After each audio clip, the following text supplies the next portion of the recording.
Hello and welcome to Trading Mastermind, where we help you become a better trader through accurate price action trading. In this video, I'll be showing you a price action technique that when implemented properly can give you some seriously good results. But before I get started, it's important for me to let you know that trading any market carries a significant level of risk and you should only invest money you can afford to lose. Please like this video if you find it valuable, comment with any questions or suggestions, and please subscribe for trading content that will help you become a better trader. Let's get started. The price action technique that we're going to be talking about today is support and resistance.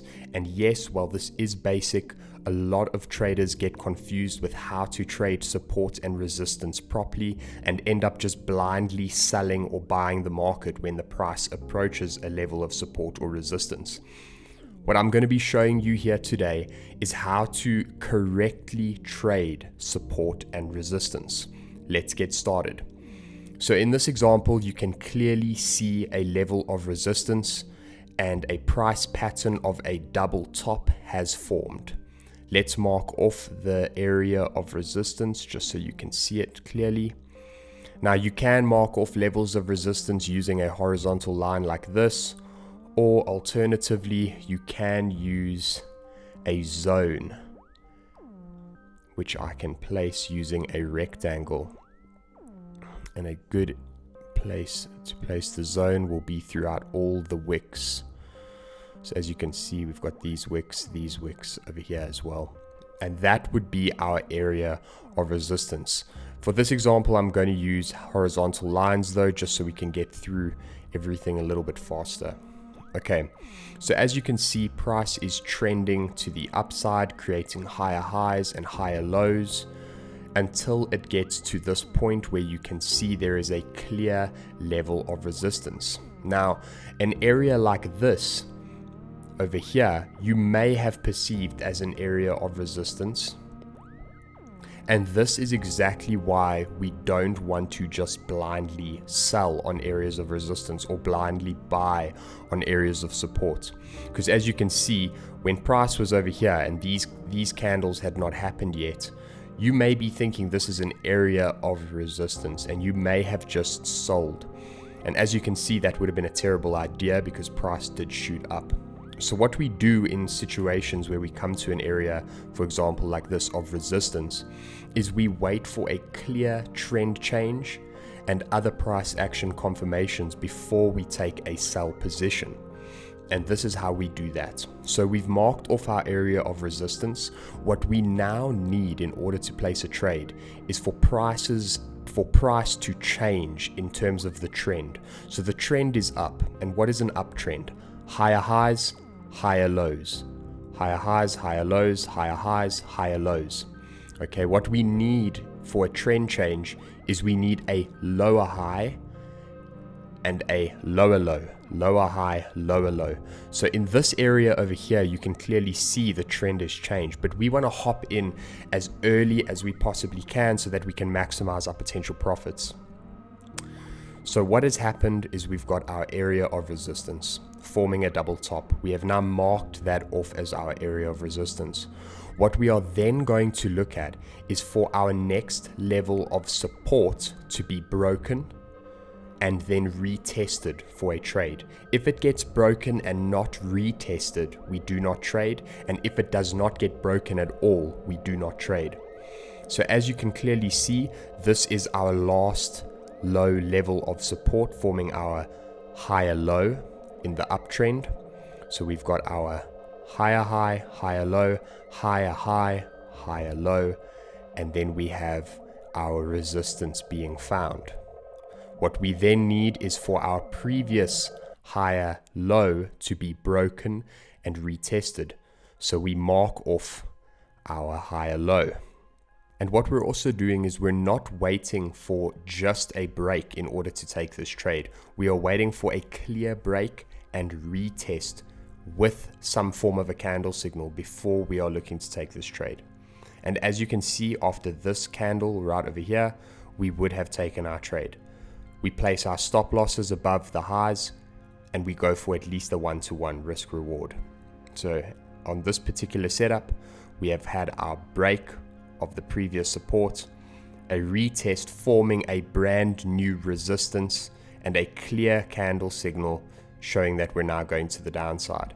So we would have had a stop of around 50 pips and a take profit of around at least 50 pips, which would have most definitely been hit. As you can see over here, we've already had 80 pips of movement. So that concludes our first setup as an example of how to trade our support and resistance. In this example, we are looking at a resistance. Here we have our next example of a support trade in this particular example.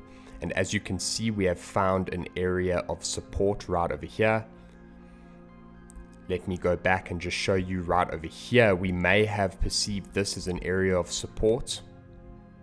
And this is why it's important not to just blindly trade on support and resistance. We clearly want a shift of trend, a break and retest of a previous level, which in this case, if we had our support placed over here, looking at this as our area of support, trading after this would have been a terrible trade because we would have bought, price would have just shot straight down, taking out our stop loss. So we are looking for a break in this case, which would have been on this level, a break and a retest, which did not happen. So we're safe. We're not just blindly trading support and resistance. Instead, we have our support level that we found over here. Here is our area of support, and as you can see, we have a triple or double bottom. If you just want to count these two a double bottom, if you count this one, it's a triple bottom. At the end of the day, it creates a clear area of support. We then want to find our previous area of resistance in order to have a break and retest.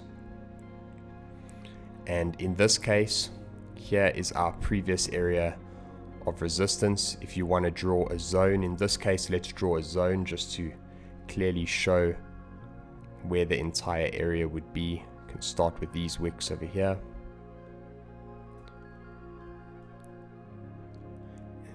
Draw the zone to the bottom of those wicks, and I want to just clearly show you how we would look to trade this. So that is this would be our area that we're looking to trade in. Now, aggressive traders may have looked to take a trade right over here, but particularly I'm not an aggressive trader. I wait for clear confirmation. So this is what would have happened in this case. We have had our area of support being found. We now mark off our previous area of resistance, which we will then look for a break and retest of. And we have had just that. So as you can see, we've had lower low, lower highs, lower low, lower highs, and then the low does not get broken, forming our level of support. We then found our nearest level of resistance, which we are then looking to break and retest, which you can clearly see we have had a break. This I would not count as a retest. It needs to come into this area where these wicks have finished. And here we have our clear retest. And for me in particular, this is the candle signal that would have confirmed our trade. So with a risk to reward of 1-to-1, we would have around a 50 pip stop loss with around a 50 pip take profit. And as you can see, there's already 60 pips worth of profit right over there. So that concludes our next example of a good area of support and how we would look to trade that. And here we have a third and final example of a nice area of support, which was found here, which we would look to trade. And let's mark off how we would be looking at this. So as you can see, we're in a downtrend. We've got a lower low, a lower low, a lower high, lower low, lower high, and then this low is not being broken, finding our level of support. So let's mark that off. Here would be our level of support. We have got a double bottom where price has moved there, come up, and has not broken. It is struggling to break. We then have a momentum shift, which would signal us to look for a retest of the previous level of resistance in this case, which would be right over here. And as you can see, we have our first good retesting happening over here. And this doji style candle is what I would look to trade off of, giving us a good clear retest. Trade would have taken place here. Stop losses would have been around 24 pips, and we have potential take profits of 70 to 80 pips.